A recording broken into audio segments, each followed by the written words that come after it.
I'm on the, I've been on a bit of a cleaning binge. I'm on the verge of going to Missouri to pick up my better half. And so I've been trying to do a little bit of cleanup, but I'm not as good at it as Marina is. And, you know, we videoed each other and she said, did you get the house clean? I said, oh yeah, yeah. But the truth is, you know, I had like a t-shirt hanging from one of the paddles on the ceiling fan. And no, that's not true. That's not how it really happened. But I think if you're talking about the odd couple, Felix and Oscar, I'm probably Oscar. Marina's more Felix, I suppose. But she'll, when the domestic goddess gets back, she'll get us whipped into shape. But I'm doing what I can anyway. I got all the laundry done and the dishes washed and some general cleanup, got the grass cut. And so I'm going up there tomorrow and pick her up. So I'm looking forward to her return. A few things I want to talk about today, but I want to start with this.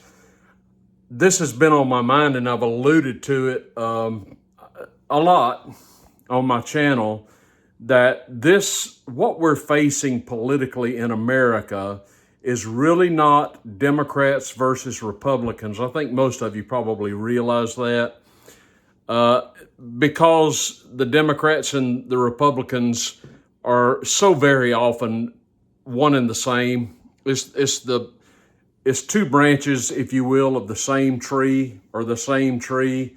It's incestuous. All these people, by and large, with rare exception, whether they have a D at the end of their name or an R at the end of their name, they all go to the same cocktail parties inside the Beltway. There are a few exceptions. I believe Rand Paul is an exception. I believe that Thomas Massey is an exception. But this is something that was brought home again to me today when I was watching a video of an interview that Laura Ingraham did with Vivek Ramaswamy, who may be flirting with the idea of running for governor of Ohio. That would be good. I'd like to see him involved somewhere, but Vivek, more than anybody else, I believe, has a grasp on what the problem is in the American body politic and in Washington, inside the Beltway. And he says this, that it's not Democrat versus Republican. It's basically ruling class versus the people, by and large, a lot of the people. At least half the people, I would venture to say. And one reason I was so enthusiastic about Vivek's campaign is because he was so insightful at talking about what the real problem in Washington is. It's not so much the elected officials that are there, although it is that, but it's this bureaucratic mass of people that are not elected, and once they get there, they never leave. They're lifers. They get great salaries, great pensions. They're on the government dole for the rest of their lives, and they affect our lives in terms of policy and enforcement of same. A great example would be the Federal Department of Education, which we got thanks to former Georgia Governor and President Jimmy Carter, who just turned 100 years old. We do not need a federal Department of Education. Education of American children has gotten worse since we got this boondoggle that Reagan said he was going to get rid of, and he never did. But this is a classic example of Washington being involved in an area where it has no business. The education of our children should begin in the home or in the church or religious institution.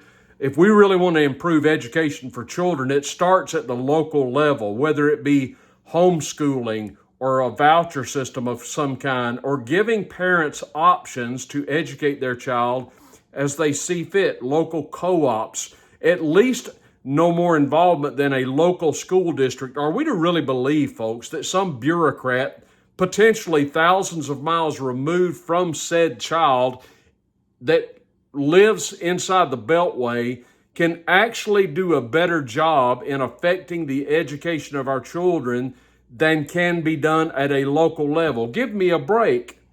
We do not need a federal Department of Education, and that is just one department that needs to go away. And this is what Vivek was saying. When he became president, had it happened, he was saying he was going to slash the bureaucratic class in Washington. That is exactly what needs to happen. Now, I believe, because he has had the ear of Trump, that should Trump ascend to the presidency, I think he understands this to some degree. I don't know how effective he'll be at trimming the bureaucracy, but this is what needs to happen. The federal workforce, this bureaucracy, needs to be slashed. It needs to be gutted. I've heard him even talking about perhaps making Elon Musk in charge of maybe a review of some of these things. But I'm in favor of mass terminations with regard to the bureaucratic class. We can't vote them out. Maybe we can get some politician with a spine that understands this problem to fire these people and get them out of Washington and out of our lives. So this is the problem as far as politics go in America. It's not so much Democrat versus Republican. It's the ruling class versus the American people. It's the bureaucratic class versus the American people. And this is what needs to be slashed.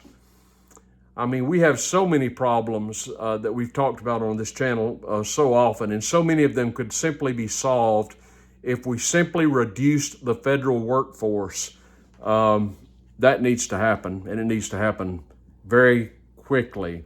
I caught this story about J.D. Vance. People have been asking me, did you see the debate? I saw a good chunk of the debate. I didn't see all of it. I do believe Vance made a good accounting of himself. I think that he way outdid Tim Walz in the debate, even though it was a 3-on-1 affair, of course, as I've talked about. So I thought that Vance, he's young and energetic and articulate and good looking, and I thought he handled himself very well, even though the odds were stacked against him. I think he did very well. But I came across this story today in the Daily Caller, and I don't want to read all of it, but I want you to bear with me because I want you to listen to this. This story kind of tickled me, and it was written by a man by the name of Gage Clipper, and the headline reads, Vance's baby blues may have just flipped the left's most loyal demo.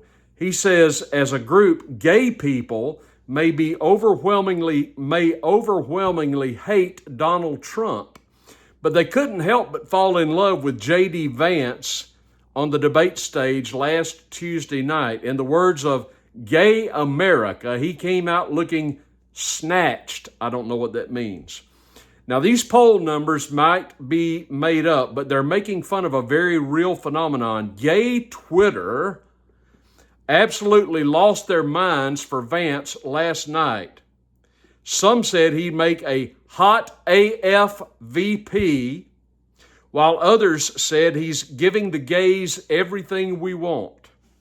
Some speculated the pink necktie was sending a signal, wink, wink.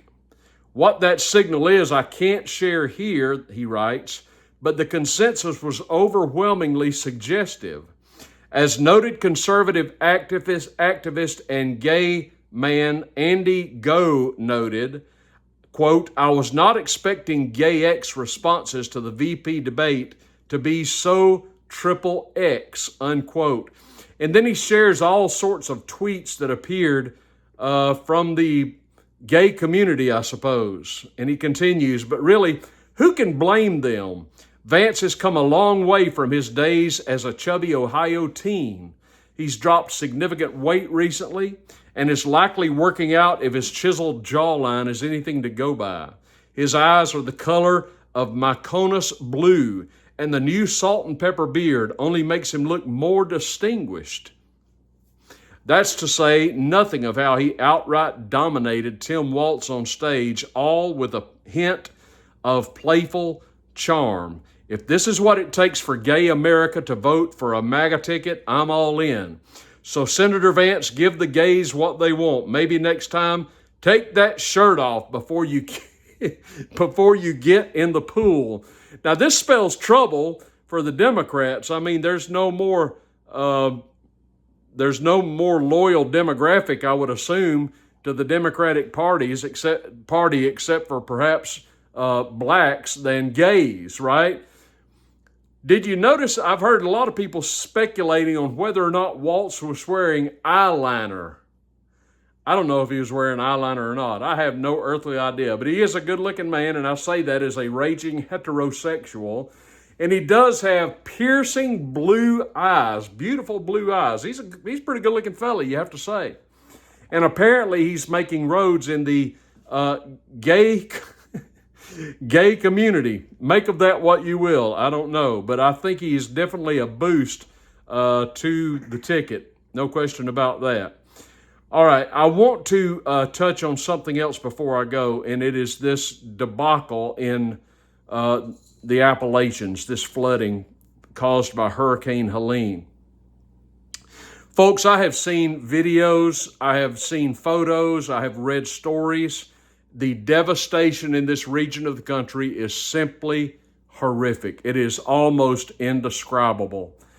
I mean, I have had stories I'm not even going to repeat on my channel. They are so gruesome and so graphic. It is the worst you can possibly imagine. We have not seen the end of the death count. It's going to keep rising. I've heard horror stories about how people have been found, the elderly, infants. It's just heartbreaking. And the response from the Biden government has been a slap in the face, basically.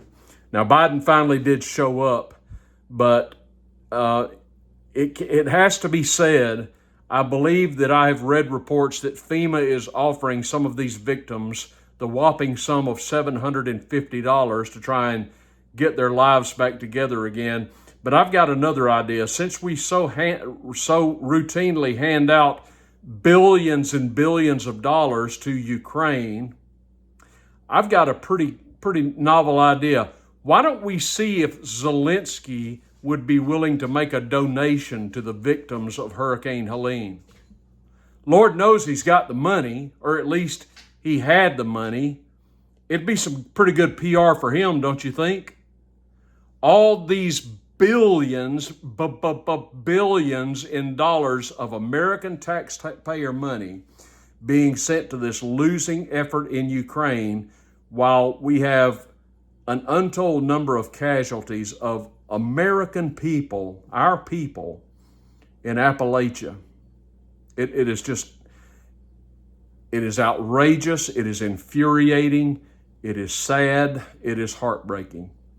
Now, I mentioned the other day on my channel about donating to charities that will help these poor folks. And, you know, all I want to say is I found, Marina helped me locate 2 other charities that I want to share with you down in the comments. I believe these are worthy charities. And if you're able at all to do anything, I don't care if it's $5, $10, $100, whatever you can do. If you can't do it, don't worry about it. At least give these folks your prayers. But I have located 2 really good charities that you can avail yourself of. One is called Valley Hope Church.